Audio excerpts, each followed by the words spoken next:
Hi, today let's quickly talk about Expo routing, and then it's not going to be as you expect because there are some other changes they have made.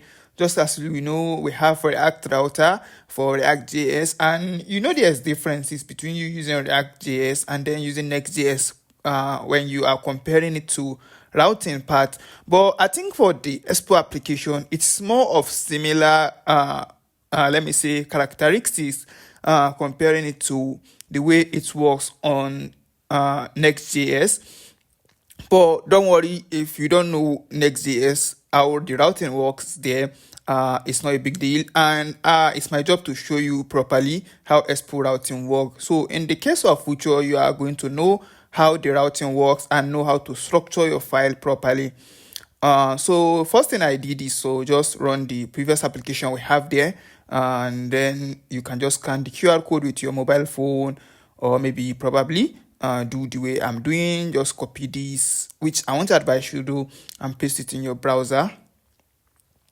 So, and then you hit on enter. So we are definitely going to have all what we have before in the previous video, nothing movement already. So and then you can see it is perfectly, but there are some things are just not really perfect like that. Let's quickly give it some few seconds. And you can see this is it. It has loaded up. We have our counter application, just like what we created in the previous video, and the bottom navigations, which we actually are not going to be using now. Now let's show the sidebar.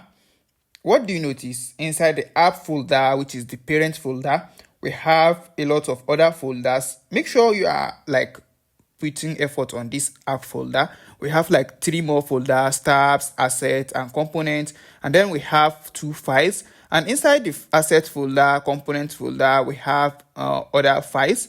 But you need to pay attention here very, very much. What is actually happening is when you are dealing with Expo routing, it looks for a file called index.tsx or index.js file first. So in your app folder, it will go directly to your app folder and look for where index.tsx or index.js file come first and render it as your first page. In this scenario, we are having our index file in our tab folder. So that's why you can see it is taking us directly to the file. So let's create a new index file inside the app directory. I will call it index.tsx. And now we are having another index.tss file, not the one inside the tabs folder, which is the one that is there by default. So we want to create another one and see if that one will override the previous one.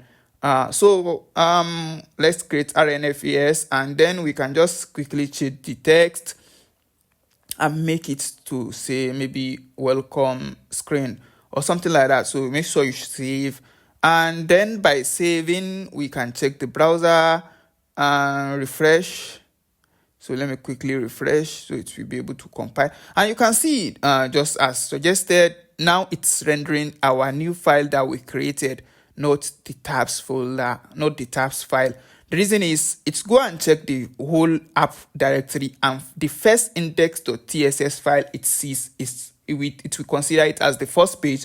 So now it can be able to see this welcome screen rather than just going to find another one that was inside another folder, which is inside the tab folder. Yeah, I think this is the first thing you need to take note of when dealing with Expo routing. Your index.jss or TSS file that comes in the first at first on the app folder is what is going to render on your screen. So most of the time, this file can be your splash screen or something of welcome screen, but just take note of it that file is totally needed, and when it is deleted, it's going to find another index.js or index.tss file in your application and render it as your home page. With that said, I believe we are going to continue in the next video about some or other important things to discuss about while dealing with Expo routing. And you are going to, by the end of this video, you are going to know everything. See you in the next one. Bye bye.